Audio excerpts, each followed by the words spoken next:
नमस्कार सांग मैंने आपण मानु समस्त मो स्टोरी चैनल स्वागत। चलतु कहानी शुणा धीरे धीरे प्रेम है पूर्व भाग जदि आपण मैंने शुणी ना जल्दी जल्दी शुणी नियंतु। कहानी शुणी सारी सब्सक्राइब करिया को केबे भी भूलिबेनी। हठात अनिमेषकर फोन आसिला। आकांक्षा फोन उठेला। हाँ कुह। अनिमेष कहले तुमे सेठू उदला फेरी आसिलणी कि भारी व्यस्त लगिलाणी। तुमको फोन करी हेउनी कि वीडियो कॉल करी हेउनी आउ कौन कुह। आकांक्षा कहला हाँ गत काली राति फेरिली मते भी व्यस्त लगुला। मु भी निरुपाय काली आसिली सेथिपई आज फोन करुछि। तुमे भल अछ पुओ भल अछि तो। अनिमेष कहले हाँ समस्ते भल अछु। आमे कौन भाबुथुलु कि तुम पाखक 8-10 दिन पई जाई थांतु। कौन कहूच पुअर भी एबे गोटे सप्ताह छुट्टी अछि। आकांक्षा कहला जदि छुट्टी अछि आउ तुमर जदि छुट्टी मिली जाइछि ताहले आस आउ पचारुछ कौन। अनिमेष कहले ताहले आमे दुई जण काली जाई पहुँचुछु। आकांक्षा कहला हाँ तुमे आस एठी रहिले भी मते भारी भल लागिबो। अनिमेष कहले आकाश केमिति अछंती भल अछंती तो आउ तांको खबर कौन केते दिन हबो तांको संगरे भी आउ कथावार्ता होइनी। आकांक्षा कहला से आज घर को गले तांको घर को से ड्यूटी रे जॉइन करबा दिन ठारू जाई नथिले तो सेइथि पे से आज गले। अनिमेष कहले ओहो हो ठीक अछि मु पुओ को एक कथा कहि दिए से भारी खुशी हो जिवो। ताहले फोन रखुची शुभरात्रि। आकांक्षा अनिमेष का सहित कथा होई सारिया परे आकाश को फोन लगैला किंतु फोन लागिला नहीं। से भारी व्यस्त होई पड़िला। 20-25 मिनिट हेबो फोन ट्राए करुची किंतु कौन पाई लागुनी के जानी कोठी हेलानी के जानी। से भी गोटे एमिति पिला जीवार 3 घंटारू अधिक होई गलानी फोन भी टिके करू नाहंती। घर को जाई पहुँची नाहंती बोधे बस से अछंती। देखिला बेल को मते भूली गलेनी आउ घरे पहुँचिले आकांक्षा बोली किए जने तांका जीवन रे अच्छी बोली बोधे संपूर्ण भाव में भूली जिवे। आज से फोन करंतु तो मु कदापि फोन उठेबी नहीं बेसी फुलिया होई जाइछंती। सेही समय हठात आकाशकर फोन आसिला 3-4 थर रिंग होई होई कटु थाए किंतु आकांक्षा फोन को देखु थाए। प्रेम रूपक राग अभिमान फोन उठौ न थाए। तापरे ता मन को आउ संभाली रखि पाला नहीं। ये आउ कहा फोन नुहे आकाश का फोन आसीची सी ताको न उठाई तांको सांगरे कथा न होई कौन केबे रही परिबो यह केबे संभव नुहे।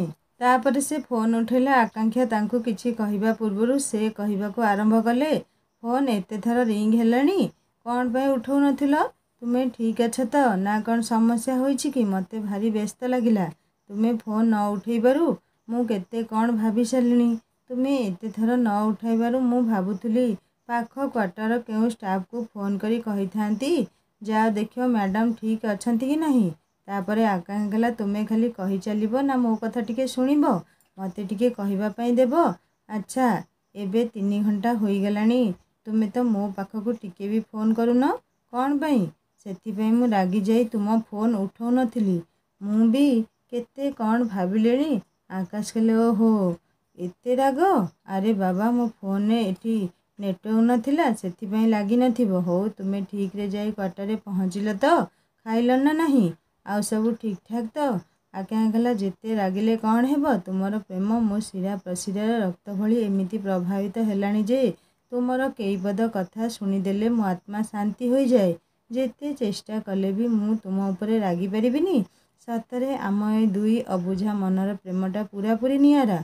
हाँ सब ठीक अछि तुमे जाई घरे पहुँचले मते टिके फोन करिवो नहले भूली जाइथिबो। आकांक्षा बोली किए अछि जने रखुची। हाँ शुण अनिमेष फोन करथिले पुअर छुट्टी अछि तेणु सेमाने काली आसुछंती।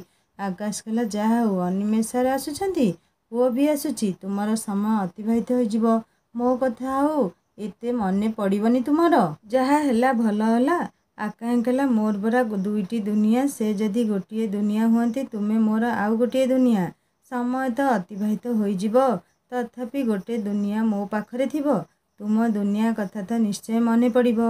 आकाश कहले हाँ मु भी 3-4 दिन पर चली आसीबी अनिमेष सारू कहबो थिबे मु आसिले से जाई जिबे मु आसिले आमे समस्ते मिसी बुलिबा को जिबा बहुत दिन हबो पुओ को भी देखिनी। आकांक्षा कहला से तुम कथा पचारथिले मु कहिछि तुमे नाहो बोली हो ठीक अछि रखुछि शुभरात्रि। ता परदिन सकाळे आकाश जाई घरे पहुँची गले। बापा मांकर आनंद कहले न सरे। साना भौणी भी भाई को देखी खुशी हो गला सबू कथा पचारि चलिले आकाश को। आकाश कहले मते कौन एई घर बाहर सबू पचार देव ना कौन। घर भितर को जीवी ना नहीं। घर भितर गले तो उदଳାର ସବୁ ଅନୁଭୂତି ସମସ୍ତଙ୍କ ଆଗରେ ବସି କହିବି। ତାପରେ ଆକାଶ ଯାଇ ଘରେ ଫ୍ରେଶ୍ ହେଲେ। ବାପା ମା ଭଉଣୀ ଓ ଆକାଶ ସମସ୍ତେ ଏକାଠି ବସି ଖାଇଲେ। ତାପରେ ଆରମ୍ଭ ହୋଇଗଲା କଥୋପକଥନ। ଭଉଣୀ କହିଲା, ଭାଇ ତୁମେ ଏମିତି ମଝିରେ ମଝିରେ କୁଆଡ଼େ ହଜିଯାଅ ଯେ ତୁମ ସତ୍ତା ବି ଜଣା ନଥାଏ। ଆକାଶ କହିଲା, ବୋକିଟା, ତତେ କହିଥିଲି ପରା ଉଦଳାଠାରୁ ଆଉ କିଛି କିମି ଦୂରରେ ଯାଇ ଆମେ ବିଭିନ୍ନ ଗାଁ ବୁଲି ମାସେ ଡ୍ୟୁଟି କରୁଥିଲୁ। ସେଥିପାଇଁ ସେଠି ଫୋନ୍ ଲାଗୁନଥିଲା।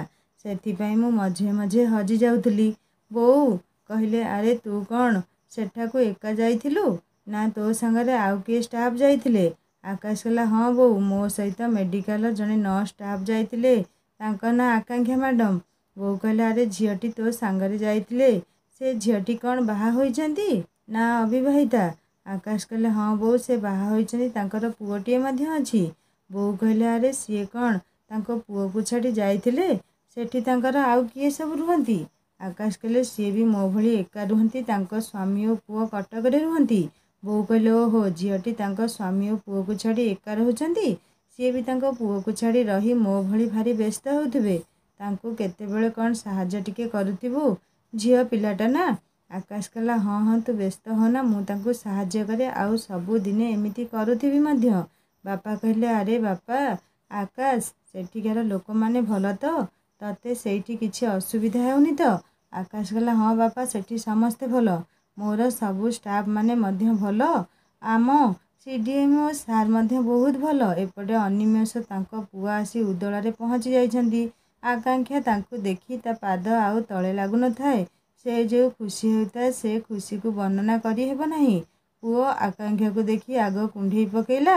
ଆକାଂକ୍ଷା କହିଲା, ମୋ ଧନ, ତୁ ଭଲ ଅଛୁଟି? ଏଇ ପଦ କଥା କହିଲା ବେଳେ ଆଖିରୁ ତାର ଧାର ଧାର ଲୁହ ଝରି ପଡ଼ୁଥାଏ। ଆକାଂକ୍ଷା ଅନିମେଷ ପୁଅ ଦୁଇ ଜଣଙ୍କୁ କୁଣ୍ଢେଇ ଧରି ପକେଇଲା। ତାପରେ ହଠାତ୍ ପୁଅ କହିଲା, ମାମା, ଆକାଶ ଅଙ୍କଲ ନାହାନ୍ତି କି? ଆକାଂକ୍ଷା କହିଲା, ନା ବାବା, ସେ ତାଙ୍କ ଘରକୁ ଯାଇଛନ୍ତି। ପୁଅ କହିଲା, ତାହେଲେ ମୋ ସାଙ୍ଗରେ କିଏ ଖେଳିବ? ସେ କାହିଁକି ଚାଲିଗଲେ? ତୁମେ ତାଙ୍କୁ କହିନଥିଲ କି ମୁଁ ଆସୁଛି ବୋଲି? ମୁଁ ଏବେ କାହା ସାଥିରେ ଖେଳିବି? ଆକାଂକ୍ଷା କହିଲା, ନା ବାବା, ନା, ମୋ ଧନ, ସେମିତି କାନ୍ଦନ୍ତିନି। ଶୁଣ ଧନ, ତୁ ଯେମିତି ତୋ ମାମାକୁ ଦେଖିବାକୁ ଆସିଛୁ, ଅଙ୍କଲ ବି ସେମିତି ତାଙ୍କ ମାମା ପାପାଙ୍କୁ ଦେଖିବାକୁ ଯାଇଛନ୍ତି। ପୁଅ କହିଲା, ଠିକ୍ ଅଛି, ତାହେଲେ ତୁମେ ମୋ ସହିତ ଖେଳିବ ନା? ବାପା ସବୁବେଳେ ମୋ ସାଙ୍ଗରେ ଖେଳୁଛନ୍ତି। ତାଙ୍କ ସାଙ୍ଗରେ ଖେଳି ଖେଳି ମୋତେ ବୋର୍ ଲାଗିଲାଣି। ଏଥର ତୁମ ସହିତ ମୁଁ ଖେଳିବି। ଆକାଂକ୍ଷା କହିଲା, ହଁ ଠିକ୍ ଅଛି, ମୁଁ ମେଡ଼ିକାଲରୁ ଆସିଲେ ମୋ ଧନ ସହିତ ନିଶ୍ଚୟ ଖେଳିବି। ସତକୁ ସତ ମେଡ଼ିକାଲ ଆସିଲା ପରେ ସେ ତା ସହିତ ଖେଳିଲା। ସନ୍ଧ୍ୟାରେ ଯାଇ ପାର୍କରେ ବୁଲାବୁଲି କରି ଖିଆପିଆ ବାହାରେ କରି ଘରକୁ ଫେରିଲେ। 2-3 ଦିନ ପର୍ଯ୍ୟନ୍ତ ଆକାଶ ଓ ଆକାଂକ୍ଷାର ଆଉ କଥା ହୋଇନାହାନ୍ତି। ଦୁଇ ଜଣ ଦୁଇ ଜଣଙ୍କ ଉପରେ ଅଭିମାନ। ତାପରେ ମେଡ଼ିକାଲରେ ଆକାଂକ୍ଷା ଲଗାଇଲା ଫୋନ୍ ଆକାଶଙ୍କ ପାଖକୁ। ଆକାଶ ଫୋନ୍ ନ ଧରି ତାଙ୍କ ସାନ ଭଉଣୀ ଫୋନ୍ ଧରିଲା। ଆକାଂକ୍ଷା କହିଲା, ତୁମେ ଆକାଶଙ୍କ ସାନ ଭଉଣୀ କହୁଛ? ଭଲ ଅଛ? ଘରେ ମଉସା ମାଉସୀ ଭଲ ଅଛନ୍ତି? ଆକାଶ ଅଛନ୍ତି ତ? ଆକାଶଙ୍କ ଭଉଣୀ କହିଲା, ମ୍ୟାଡ଼ାମ୍ ନମସ୍କାର। ଭାଇ ଫୋନ୍ ରଖି ଟିକେ ବାହାରକୁ ଯାଇଛନ୍ତି। ସେ ଆସିଲେ ମୁଁ ତାଙ୍କୁ କହିବି ଫୋନ୍ କରିବାକୁ। ରଖୁଛି, ନମସ୍କାର। ଆକାଂକ୍ଷା ଫୋନ୍ ରଖି ଭାବିଲା, ଭଲ ପିଲା, ଆଜି ଫୋନ୍ କରନ୍ତୁ ତ। ତାଙ୍କର ଦିନେକୁ ମୋର ଦିନେ। ମୋତେ ବୋଧେ ପୁରା ଭୁଲିଗଲେଣି ନା କ'ଣ? ଫୋନ୍ କରିବାର ନାହିଁ, ଆଉ ଫୋନ୍ କରିବିନି। ସିଏ ଆଗ କେତେବେଳେ କରୁଛନ୍ତି ମୁଁ ଦେଖୁଛି। ଏହା ଭାବି ସେ ତାର କାମରେ ବ୍ୟସ୍ତ ରହିଲା। ଆକାଶ ନାହାନ୍ତି। ମେଡ଼ିକାଲଟା ଯେମିତି ତାକୁ ଖାଁ ଖାଁ ଲାଗୁଥାଏ। କୋଉ କାମରେ ମନ ଲାଗୁନଥାଏ। ଆଡ଼େ ପୁଣି ଆକାଶ ତା ସହିତ କଥା ହୋଇନାହାନ୍ତି। ତା ମୁହଁ ରାଗରେ ଫୁଲି ଯାଇଥାଏ। କ'ଣ କରିବ ବା? କାହାକୁ ଅବା କହିବ? ତାଙ୍କ ପ୍ରେମ ବିଷୟରେ ମେଡ଼ିକାଲ ଷ୍ଟାଫ୍ କେହି ଜାଣନ୍ତି ନାହିଁ। ଠିକ୍ କାମ ସାରି ଘରକୁ ବାହାରିଛି, ହଠାତ୍ ଆକାଶଙ୍କର ଫୋନ୍ ଆସିଲା। ଆକାଶ ଫୋନ୍ କରିବା ସମୟରେ ଆକାଂକ୍ଷା କାମ ସାରି ଘରକୁ ବାହାରିଛି, ଆଉ ସେ ଜମା ଫୋନ୍ ଉଠେଇନି। କେବଳ ରାଗ ଆଉ ଅଭିମାନରେ। ଆକାଶ ପ୍ରାୟ 5-6 ଥର ଫୋନ୍ କରି କରି ରହିଲେ, କିନ୍ତୁ ଆକାଂକ୍ଷା ତାଙ୍କ ଫୋନ୍ ଉଠେଇଲା ନାହିଁ। ଫୋନ୍ଟା ସିନା ଅଭିମାନରେ ଉଠେଇଲା ନାହିଁ, କିନ୍ତୁ ତାପରେ ମନଟା ଯେମିତି କାନ୍ଦୁଥାଏ। ଆଉ ସେ ଭାବୁଥାଏ, କିଛି ମୁହୂର୍ତ୍ତ ପାଇଁ ରାଗି ଫୋନ୍ଟା ଉଠେଇଲି ନାହିଁ, ମୋ ଆକାଶ ବହୁତ ମନ ଦୁଃଖ କରିଥିବେ। ହଁ, ମନ ଦୁଃଖ କରନ୍ତୁ। ସେ ବି କାହିଁକି ମୋତେ ଗଲା ଦିନଠାରୁ ଫୋନ୍ କରିନାହାନ୍ତି, ପୁଣି ତାଙ୍କ ଆକାଂକ୍ଷାକୁ। ସେଥିପାଇଁ ମୁଁ ତାଙ୍କ ଫୋନ୍ ଉଠେଇଲି ନାହିଁ। ଏଇ କଥା ଭାବି ଘରକୁ ଯିବାକୁ ବାହାରିଲା। ମନଟା ତାର ଭାରି ଉଦାସ ଲାଗୁଥାଏ। ତଥାପି ଯାଇ ଘରେ ପହଞ୍ଚୁ ପହଞ୍ଚୁ ପୁଅ ଆସି ଧରି ପକାଇ, ମାମା ତୁମେ ଆସିଗଲ? ଆକାଂକ୍ଷା କହିଲା ହଁ ବାବା ମୁଁ ଆସିଗଲି। ମୁଁ ଟିକେ ଯାଉଛି ଫ୍ରେଶ୍ ହୋଇଯାଏ ଆଉ ସନ୍ଧ୍ୟା ଧୂପ ଦେଇ ଭଗବାନଙ୍କୁ ପ୍ରାର୍ଥନା କରିବା ଆଉ ତାପରେ କିଛି ଖାଇ ସାଙ୍ଗ ହୋଇ ପାପା ତୁ ଆଉ ମୁଁ ମିଶି ଖେଳିବା। ତାପରେ 3 ଜଣ ମିଶି ପ୍ରାର୍ଥନା କରିଛନ୍ତି ଆଉ ତାପରେ କିଛି ଖାଇ ଖେଳିବା ପାଇଁ ଆଗ ପାର୍କକୁ ଯାଇଛନ୍ତି। ଖେଳିବେ କ'ଣ? ପୁଅ ଯେତେବେଳେ ପାର୍କରେ ଦୋଳି ଦେଖିଦେଲା ତାପରେ ସେ ଯାଇ ଆଗ ଦୋଳିରେ ବସି ପଡ଼ିଲା ଆଉ କହିଲା ମାମା ମୋତେ ଟିକେ ଝୁଲାଅ ନା। ତାପରେ ଆକାଂକ୍ଷା ତାକୁ ଝୁଲାଇଛି ଆଉ ସେ ଦୋଳି ଖେଳିଛି। ସେ ସମୟରେ ଅନିମେଷ ଆକାଂକ୍ଷାକୁ ଲକ୍ଷ୍ୟ କରିଛନ୍ତି ଯେ ଆକାଂକ୍ଷାର ମନରେ ସରାଗ ନାହିଁ। ପାଖକୁ ଆସି ପଚାରିଛନ୍ତି ଆକାଂକ୍ଷା ତୁମେ ଠିକ୍ ଅଛ ତ? ତୁମ ମନ ଭଲ ଅଛି ତ? ତୁମକୁ ଦେଖି ଲାଗୁଛି ତୁମର ଯେମିତି ଗୋଟେ କିଛି ହୋଇଛି। ତୁମେ ଯେମିତି ଅନ୍ୟମନସ୍କ ରହୁଛ। ତୁମେ ନିଜକୁ ବହୁତ ଚେଷ୍ଟା କରୁଛ ଠିକ୍ରେ ରହିବା ପାଇଁ କିନ୍ତୁ ତୁମ ମନ ଆଉ କିଛି କହୁଛି। କ'ଣ ହୋଇଛି ମୋତେ କହିବନି? ମେଡ଼ିକାଲରେ କିଛି ହୋଇଛି ନା କ'ଣ? ଆରେ ବାବା ମୋତେ ତ କିଛି କୁହ। ଆକାଂକ୍ଷା କହିଲା ନା ମ ମୋର କାହିଁକି କ'ଣ ହେବ? ତୁମକୁ ସେମିତି ଲାଗୁଥିବ ମୁଁ ତ ପୁରାପୁରି ଠିକ୍ ଅଛି। ଅନିମେଷ କହିଲେ ତୁମେ କାହା ସାମ୍ନାରେ ବାହାନା କରୁଛ? ତୁମ ଅନିମେଷ ସାମ୍ନାରେ ଯିଏ ତୁମ ମନକୁ ସହଜରେ ପଢ଼ିପାରେ ଆଉ ମନର କଥାକୁ ବାହାରକୁ ଆଣିପାରେ। ଆକାଂକ୍ଷା କହିଲା ନା ବାବା ମୋର କିଛି ହୋଇନି। ଚାଲ ପୁଅକୁ ନେଇ ଘରକୁ ଯିବା ଡେରି ହୋଇଗଲାଣି।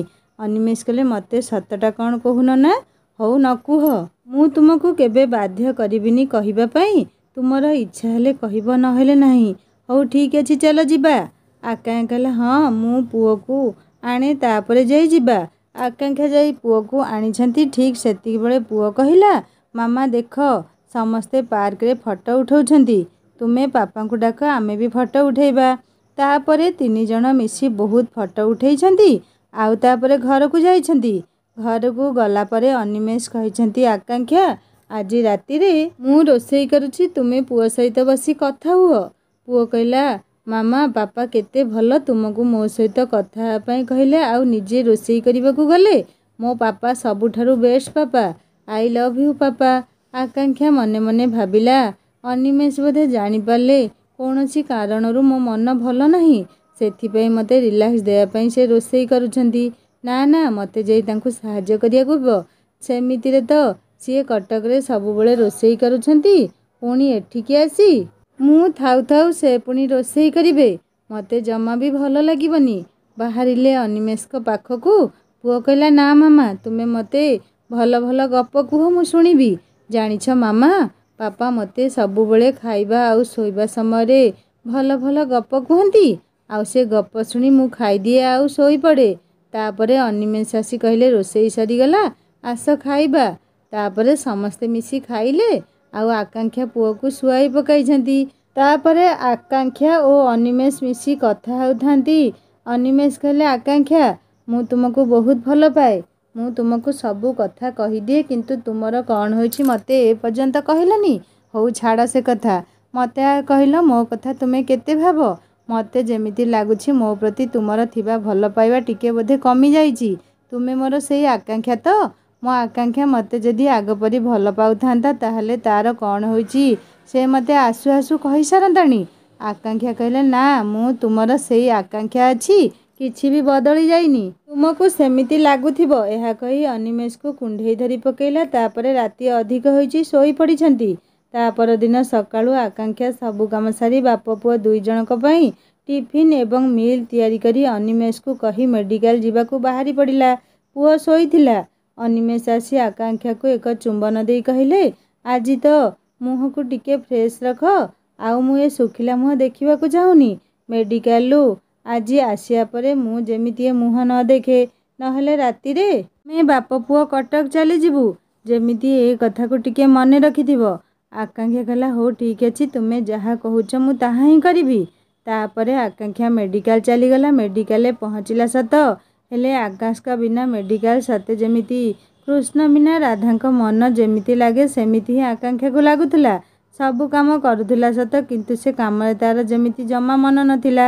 ବାରମ୍ବାର ବାହାରକୁ ଆସି ଚାହୁଁଥାଏ ସତେ ଯେମିତି ଆକାଶ ଆସିଲେ କି ତାପରେ ନିଜ ମନକୁ ବୁଝାଉଥାଏ ସେ ମୋର କିଏ ଯେ ମୁଁ କାହିଁକି ତାଙ୍କ ପାଇଁ ଏତେ ବ୍ୟସ୍ତ ହେଉଛି ଆଉ ତାଙ୍କ ସହିତ ମୋର କୌଣସି ସମ୍ପର୍କ ନାହିଁ। ଏଥର ଘରୁ ଆସିଲେ ଆଉ ତାଙ୍କୁ କିଛି କହିବି ନାହିଁ। ତାପରେ ହଠାତ୍ ଆକାଶ ଆଉ ଜଣେ ନର୍ସକୁ ଫୋନ୍ କରି କହିଲେ ଆକାଂକ୍ଷା ମ୍ୟାଡ଼ାମକୁ ଫୋନ୍ ଦେବା ପାଇଁ।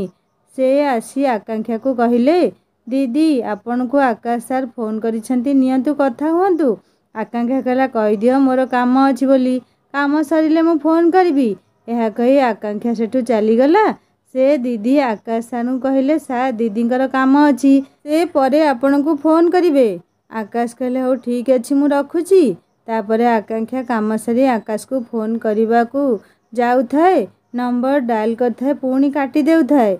से जे पर्यंत आकाश का सहित कथा होइनी से पर्यंत ता मन सेमिति अस्तव्यस्त होताए। ऊपर सिना तांको ऊपर अभिमान करिथाए कथा हेउ नथाए मन किंतु किछि अलगा चाहुथाए। तथापि से तार जिदिरे अटल थाए। हठात तार गोटे काम पड़ला से काम आकाश ही करती कौन करिवो। सीडीएमओ सार कहिसेंती आज एहाकू जेमिति हेले सारी देबाकू एबे आउ ता पाखरे किछि भी उपाय नहीं। ताकू जेमिति हेले आकाश का पाखकू फोन करिया पड़िबो। कौन करिवि जाउछि फोन करे कौन हीरो कहउचंती के जानी। आकांक्षा संगे संगे फोन कला हालो हालो कौन केही किछि कहू नाहंती। आकाश तुमको शुभा जाउछि ना नहीं किछि कहून जे। आकाश कहले कौन एबे तुमर राग शांत हला ना काम पड़िछि बोली मो पाखकू बाध्य होई फोन करिछ। मु सबु जानिछि से दीदी को फोन ने फोन कली कौन पाई फोन धरिलनी। बाप रे बाप मानिगली तुमको आउ तुमर जिदी को टिके फोन करिया मोर डेरी होईगला बोली मैडम मते पूरा पानी पियाई देले। तुमे कहिबा पूर्वरु मु तुम काम सारी सीडीएमओ सार को मेल करी देइछि। तुमर किछि व्यस्त हेबार नहीं ताहेले फोन रखुछि। तुम काम तो होईगला तुमे तो कथा हेबनी ना मोर बड़ भूल होई जाइछि ना।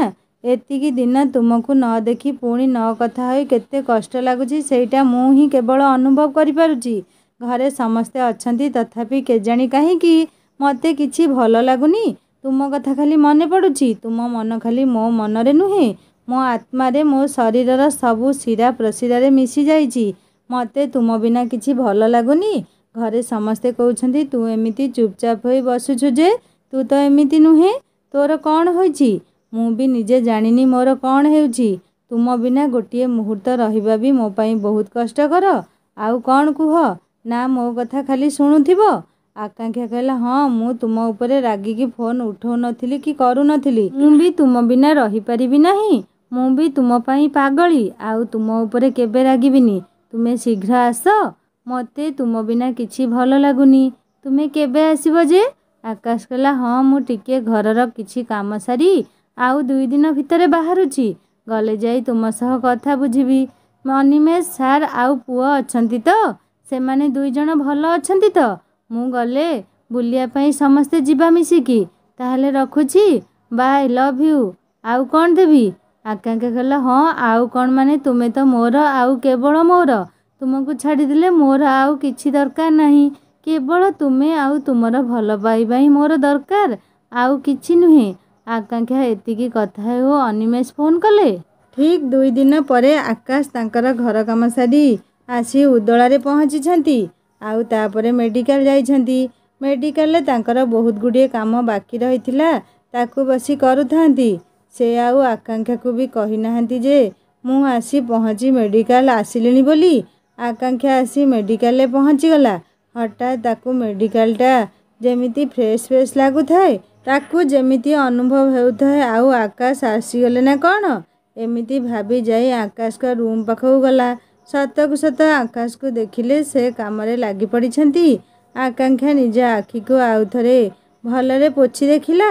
मु जहा देखुची ठीक देखुची तो ये आकाश ना तांकर अविकल नकल कपी मो एइटा केमिति संभव मते न जाने। आकाश आसी एठी पहुँची पुणी मेडिकल ले काम आरंभ करि देलेनी। से तो रागिकी पूरा निया बाण जाई असराय वर्षा परी आकाश का ऊपर बसिबाकू लागिला। आकांक्षा कहला तुमे ठीक अछ तो तुमे आसीच हेले मते जणाई ना हो कौन पाई कौन मते छाड़ी आउ काहाकू पाईगल ना कौन कौन पाई तुमे मते आसीबा कथा कहिलनी। तुमे आउ मते आग भली प्रेम करून मते जेमिति लागुछि तुमे मो ठारू दूरकू चली जाउछ। कौन होइछि मते कुह तो। आकाश कहले अरे बाबा सेमिति किछि भी नुहे एमिति तुमको कहि नथिली भाबिली एकाथरे जाई मेडिकल देखा करी सरप्राइज देबी नहले आउ किछि नुहे। तुमे आग मो पाखकू आस तो तुमको टिके मु भल करी देखे कही आकांक्षा को भिड़ी आनी निज कोଳରେ बसई देले। आउ कहले एथर जाओ तो कुआडे जीवो ବେଶୀ ଆଗକୁ ଭାବୁଛ ଆଉ ବେଶୀ କଥା କହୁଛ। ଆକାଂକ୍ଷା କହିଲା, ଏଇ ଛାଡ଼ ମୋତେ, କିଏ କାଳେ ଆମକୁ ଏ ଅବସ୍ଥାରେ ଦେଖିଲେ ଖରାପ ଭାବିବ। ପୁଣି ଚାରିଆଡ଼େ ଗୋଟେ ବଡ଼ ଇସ୍ୟୁ ହେବ। ଛାଡ଼ ମ। ଏହା କହି ତାଙ୍କ ହାତକୁ ନିଜଠାରୁ ଛଡ଼େଇବାକୁ ଚେଷ୍ଟା କରୁଥାଏ ଆକାଶ କହିଲେ, ମୋତେ କିଏ କ'ଣ କହିବ? ଯଦି କିଏ କ'ଣ କୁହେ ମୁଁ କହିବି ମୁଁ ମୋ ପ୍ରେମିକା ସାଙ୍ଗରେ ବସିଛି। ତୁମମାନଙ୍କର ଅସୁବିଧା କ'ଣ ହେଉଛି? ମୁଁ ଏମିତି ତୁମକୁ ଧରି ବସିବି? ମୋର କିଏ କ'ଣ କରିବ ମୁଁ ଦେଖିବି। ଆକାଂକ୍ଷା କହିଲା, ଓହୋ ମୋ ଧନ, ତୁମର ଏତେ ସାହସ ଅଛି ମୁଁ କିନ୍ତୁ ଜାଣିନଥିଲି। ଠିକ୍ ଅଛି, ମୁଁ ତାହେଲେ ତୁମ କୋଳରେ ବସୁଛି, ଦେଖିବି ତୁମ ସାହସ କେତେ ଅଛି। ଠିକ୍ ଏତିକିବେଳେ ହଠାତ୍ ପିଅନ ବଡ଼ ପାଟିରେ ଆକାଶ ସାର୍ ବୋଲି ଡାକୁଥାଏ। ହଠାତ୍ ପିଅନର ଡାକ ଶୁଣି ଆକାଶ ଆକାଂକ୍ଷାକୁ ସଙ୍ଗେ ସଙ୍ଗେ ଛାଡ଼ିଦେଲେ ଆଉ ଆକାଂକ୍ଷା ତଳେ ପଡ଼ିଗଲା। ପିଅନ ଆସି କହିଲା, ଆକାଶ ସାର୍, ଏ ଫାଇଲର କାମ ସାରି ଶୀଘ୍ର ଦିଅନ୍ତୁ, ମୁଁ ନେଇକରି ଯିବି। ଆକାଶ କହିଲେ, ହଉ ଠିକ୍ ଅଛି, ତୁମେ ଯାଅ, ମୁଁ କାମ ସାରି ତୁମକୁ ଡାକିବି। ଆକାଂକ୍ଷା କହିଲା, ତୁମ ସାହସ ଦେଖିଲ ତ? ହଉ, ତୁମେ ତ କିଛି ଖାଇନଥିବ, ମୁଁ ଅନିମେଷକୁ କହୁଛି, ସେ ତୁମ ପାଇଁ ଖାଇବା ରେଡ଼ି କରିଦେଇଥିବେ, ତୁମେ ଯାଇ ଘରେ ଖାଇ ଆସିବ। ଆକାଶ କହିଲା, ତୁମେ ଏତେ ବ୍ୟସ୍ତ ହୁଅ ନା, ଆମେ ଆଜି ସାଙ୍ଗ ହୋଇ କ୍ୟାଣ୍ଟିନ୍ରେ ଖାଇବା। ଆକାଂକ୍ଷା କହିଲା, ହଉ ଠିକ୍ ଅଛି, କିନ୍ତୁ ଆଜି ଆମ ଘରକୁ ତୁମେ ଯିବ। ଅନିମେଷ ପୁଅ ତୁମକୁ ଖୋଜୁଛନ୍ତି, ସେ ତୁମକୁ ଦେଖିଲେ ଖୁସି ହେବେ। ଆକାଶ କହିଲା, ହଉ ଠିକ୍ ଅଛି, ଆମେ ମେଡ଼ିକାଲ ଡ୍ୟୁଟି ସାରି ଦୁଇଜଣ ଯାକ ସାଙ୍ଗ ହୋଇଯିବା। ତାପରେ ଦୁଇଜଣଙ୍କର କାମ ସରିଲା। ଦୁଇଜଣ ଯାକ ମିଶି ଆକାଂକ୍ଷା ଘରକୁ ଗଲେ। ପୁଅ ଆଗ ଦେଖିଦେଲା, ଏତେ ଖୁସି ଯେ ଆଉ କୁହା ନ ଯାଏ। ବାପା ଦେଖିବ ଆସ, ଆକାଶ ଅଙ୍କଲ ଆସିଛନ୍ତି। ଅନିମେଷ ଆସି ଦେଖିଲେ ସତରେ ଆକାଶ ଆସିଛନ୍ତି। ଆକାଶ କହିଲେ, ନମସ୍କାର ସାର୍, ଭଲ ଅଛନ୍ତି? ଆଉ ପୁଅକୁ, ଆରେ ତୁମେ ଭଲ ଅଛ ତ ଧନ? ଅନିମେଷ ପୁଅ ଦୁହେଁ କହିଲେ, ହଁ ଆମେ ଦୁଇଜଣ ଭଲ ଅଛୁ। ପୁଅ କହିଲା, କାହିଁକି ନା ଆମେ ଏବେ ମାମାଙ୍କ ପାଖରେ ତ ଅଛୁ, ସେଥିପାଇଁ ଆମେ ଏଠି ଖୁସିରେ ଅଛୁ। ଅନିମେଷ କହିଲେ, ଆଉ ଘରେ ସମସ୍ତେ ମଉସା ମାଉସୀ ଭଲ ଅଛନ୍ତି ତ? ତୁମ ଭଉଣୀ ଭଲ ଅଛନ୍ତି ତ? ଆକାଶ କହିଲା, ହଁ ସାର୍, ଘରେ ସମସ୍ତେ ଭଲ ଅଛନ୍ତି। ଆଉ ସାର୍, ଆପଣ ଆସିଛନ୍ତି, ଏହି ସମୟରେ ଆମେ ଯାଇ ଟିକେ କେଉଁଠୁ ବୁଲାବୁଲି କରି ଆସିବା। ଅନିମେଷ କହିଲେ, ହଁ ଆମେ ସବୁ ତୁମକୁ ଅପେକ୍ଷା କରିଥିଲୁ, ଏଥର ତୁମେ ଆସିଲଣି, ଆମେ ସମସ୍ତେ କେବେ ଗୋଟେ ଯିବା ପାଇଁ ପ୍ଲାନ୍ କରିବା। ଆକାଶ କହିଲେ, ହଉ ତାହେଲେ ମୁଁ ଆସୁଛି। ଆଜି ଘରୁ ଆସିଥିବାରୁ ଭାରି ବ୍ୟସ୍ତ ଲାଗିଲାଣି, ତେଣୁ ମୁଁ ଯାଉଛି, ପରେ କଥାବାର୍ତ୍ତା ହେବା। ତାହେଲେ ମୁଁ ଏବେ ଆସୁଛି, ନମସ୍କାର ସାର୍। ମୁଁ ତାହେଲେ ଯାଉଛି। ଆଉ ହିରୋ, ମୁଁ ତାହେଲେ ଆସୁଛି, ପରେ ଆସିଲେ ଆମେ କଥା ହେବା ଧନ। ଏତିକି କହି ଆକାଶ ତାଙ୍କ ଘରକୁ ଗଲେ। ଆକାଂକ୍ଷା, ଅନିମେଷ ଓ ତାଙ୍କ ପୁଅ ମିଶି ଖାଇ ଶୋଇବାକୁ ଚାଲିଗଲେ। ଅନିମେଷ ଆକାଂକ୍ଷାକୁ କହିଲେ, ଆଜି ଅଫିସରୁ ଫୋନ୍ ଆସିଥିଲା, ଜରୁରୀ କାମ କିଛି ଆସିଯାଇଛି, ମୋତେ ଯିବାକୁ ହେବ। ଆଉ 2-3 ଦିନ ପରେ ଆମେ ଚାଲିଯିବୁ। ଆକାଂକ୍ଷା କହିଲା, କ'ଣ ମ ଏତେ ଶୀଘ୍ର ଚାଲିଯିବ? ଆମେ ପରା ବୁଲିବାକୁ ଯାଇଥାନ୍ତେ। ହଉ ଠିକ୍ ଅଛି, ମୁଁ କାଲି ଆକାଶଙ୍କ ସହ କଥା ହେଉଛି, ଲଞ୍ଚ ପରେ କହିକି ଆସିଲେ ଏଇ ପାଖ ଜାଗା ଦେଖିକି ଯିବା। ରାତି ପାହି ସକାଳ ହେଲା। ଆକାଂକ୍ଷା ସବୁ କାମ ସାରି ମେଡ଼ିକାଲ ବାହାରିଲା। ମେଡ଼ିକାଲରେ ଯାଇ ପହଞ୍ଚିଲା। ଆଜି ଆକାଂକ୍ଷାର ମନ ଭାରି ଖୁସି ଥାଏ, କାହିଁକି ନା ଆଜି ସେମାନେ ସମସ୍ତେ ବୁଲିବାକୁ ଯିବେ। ଯାହା ହେଉ, ଦୁଇଜଣ ଯାକ ଛୁଟି ନେଇ ଆସିଲେ। ସେଇ ସମୟରେ କୁଆଡ଼େ ଯିବେ ସେ ବିଷୟରେ ଆଲୋଚନା ଆରମ୍ଭ କରି ସେ ଜାଗାକୁ ସମସ୍ତେ ଯିବା। ତାପରେ କଥା ହେଲେ, 2-3 କିଲୋମିଟର ଦୂରରେ ଏକ ମାଙ୍କ ମନ୍ଦିର ଅଛି, ଆଉ ତା ପାଖରେ ଏକ ସୁନ୍ଦର ପାର୍କଟିଏ ଅଛି, ସେଇ ଜାଗାକୁ ଯିବା। ତାପରେ ଗୋଟିଏ କାରରେ 4 ଜଣ ଯାକ ବାହାରି ପଡ଼ିଲେ। ବାଟରେ ଗଲାବେଳେ ରାସ୍ତାର ଦୁଇ ପାର୍ଶ୍ୱରେ ପାହାଡ଼ ଆଉ ଛୋଟ ଛୋଟ ପାହାଡ଼ି ଝରଣା କୁଳୁକୁଳୁ ନାଦେ ବହି ଯାଉଥାଏ। ପୁଅ କହିଲା, ମାମା ଏଠି କେତେ ହିଲ୍ ଅଛି, ଦେଖ ଦେଖ, ମୋ ବୁକ୍ରେ କେତେ ହିଲ୍ର ଫଟୋ ଅଛି, ପୁରା ଏମିତି ହିଲ୍ର ଫଟୋ ଅଛି, ଏ ପ୍ଲେସ୍ ବଢ଼ିଆ ହୋଇଛି। ତାପରେ କିଛି ସମୟ ପରେ ଯାଇ ମାଙ୍କ ମନ୍ଦିରରେ ସମସ୍ତେ ପହଞ୍ଚିଗଲେ। ଜଙ୍ଗଲ ମଧ୍ୟରେ ମନ୍ଦିରଟି ଅଛି। ହଠାତ୍ ସେମାନେ ମାଙ୍କୁ ପୂଜା କରିବା ସମୟରେ ଜୋରରେ ପବନ ଆସିଲା, ଆଉ ମାଙ୍କ ଉପରେ ଥିବା ଓଢ଼ଣୀଟି ଆସି ସମସ୍ତଙ୍କ ଉପରେ ପଡ଼ିଗଲା। ଯେଉଁ ନନା ପୂଜା କରିଥିଲେ ସେ କହିଲେ, ବହୁତ ଭଲ, ମାଙ୍କ ଓଢ଼ଣୀ ପଡ଼ିଲାଣି ମାନେ ଆପଣଙ୍କର ଆଗକୁ ଆଗକୁ ମଙ୍ଗଳ ହେବ। ସମସ୍ତେ ଖୁସି ମନରେ ମନ୍ଦିରରୁ ଆସୁଥାନ୍ତି। ହଠାତ୍ କାହିଁକି କେଜାଣି ଆକାଂକ୍ଷାର ପାଦ ତଳକୁ ଖସିଗଲା। ଅନିମେଷ କହିବା ପୂର୍ବରୁ ହଠାତ୍ ଆକାଂକ୍ଷା କହି ଆକାଶ ଆସି ତାଙ୍କୁ ଧରି ପକେଇଲା। ପୁଅ କହିଲା, ଅଙ୍କଲ ତୁମେ ପୁରା ବ୍ରେଭ୍ ହିରୋ, ଦେଖ ତୁମେ ମୋ ମାମାଙ୍କୁ ଧରି ପକାଇଲ, ଆଉ ମୋ ମାମା ସେଭ୍ ହୋଇଗଲେ। ମାମାଙ୍କୁ ପାପା ଧରିପାରିଲେ ନାହିଁ। ଏହା କହି ପୁଅ କହୁଥାଏ, ଶୀଘ୍ର ଯିବା, ପୁଣି ପାର୍କ ଦେଖିବା, ଆଉ ସେଠି ଦୋଳି ଖେଳିବି।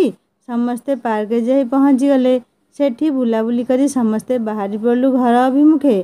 तापरे समस्ते आसी घरे पहुँची गलु। घरे समस्ते मिसी खाइले एवं तापरे आकाश तांको क्वार्टर को गले। तापर दिन सकाळ आकांक्षा सबु काम सारी चली जाइछि मेडिकल। से तार फोन टी को घरे छाड़ी दे जाइछि। आउ तार मने नहीं फोन नेबा पाई। अनिमेष मध्य आकाश का नंबर फोन नु काढ़ी आकाश का पाखकु फोन करिसंती कहिबा पाई जे से आकांक्षा को कहिदेबे फोन घरे अछि बोली। से फोन कला परे आकाश धरी कहिसंती मो धन कौन हैला ए समय तो तुमे मते केबे तो फोन करनी आजी कौन पाई मते फोन करिछ तुम मनरे आजी एते प्रेम हौ मो माँ कुह तो कौन हैला। तापरे अनिमेष आउ किछि न कही फोन टी को काटी देले। आउ आकांक्षा ऊपर संदेहर कला बादलटा छाई होई गला। आकाश कहले हालो हालो सेपटू किछि उत्तर आसुनी। तापरे हठात आकांक्षा को देखिले आउ कहले अच्छा तुमर मझिरे मझिरे कौन हेउछि कहलो एमिति अजब व्यवहार देखौछ। आकांक्षा आकाश का कथा किछि बुझी पाला नहीं। से कहला कौन होइछि। आकाश कहले तुमे मते फोन कला आउ मु मो प्रेम गप गपी चलिली हठात तुमे किछि न कही फोन टी को काटी देलो कौन तुमको मो कथा भल लागिला नहीं। आकांक्षा कहला सबु सरी गला मु आजी फोन घरे छाड़ी दे आसीथिली ताहले सबु कथा अनिमेष सुनी देइछंती मु एबे कौन करिवि कुह मते भारी डर लागुछि कौन करिवि तुमे कुह। आकाश कहला मु जानिनी एते बड़ भूल मो द्वारा होई गला मु कौन करिवि तुमे मते क्षमा करि दियो। तापरे आकांक्षा ड्यूटी सरी आसी रूम रे पहुँची गला। हठात अनिमेष कहले आकांक्षा तुम आकाश फोन करिथिले नियो कथा होई जाओ नहले से व्यस्त होई पड़िबे जे। आकांक्षा कहला हाँ मु परे फोन करिवि एबे मोर काम अछि। अनिमेष कहले कौन आकाश का फोन ठारू आउ बड़ काम कौन अछि। आकाश तुमको एते भल पाती मु जानी नथिली आजी ही जानिली मो ठारू से बोधे तुमको अधिक भल पाउछंती ना से तो तुमको प्रेम करुछंती। जा हो दुई जन भल प्रेम रे उबुटुबु होउछ।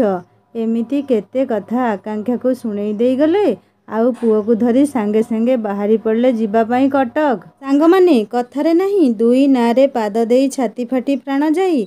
आकांक्षार सेई अवस्था ना से अनिमेषर होई पाला ना आकाशकर। कहानी टिको एठी समाप्त करुछि। कहानी केमिति लागिला मते निश्चय कमेंट करी जणेबे। जदि भल लागिथाय सब्सक्राइब निहाती करिवे। बहु नंबर 1 कहानीर प्रथम भागटी आपण माने सुनी सारिछंती। एही कहानी परे द्वितीय भाग अपलोड हेबो। आपण माने निहाती पूर्व कहानी गुडी को जेतिकी भल पाइबा देछंती आशा करे सेतिकी भल पाइबा देबे। कहानीटी बहुत इंटरेस्टिंग हबो। हिंदी स्टोरी चैनल को विजिट करंतु नुआ कहानी अपलोड हे आइछि। कहानी सुनी सब्सक्राइब करिया केबे भूलेनी रहुछि। बहु नंबर 1 कहानी द्वितीय भाग रे देखा हबो। नमस्कार जय जगन्नाथ।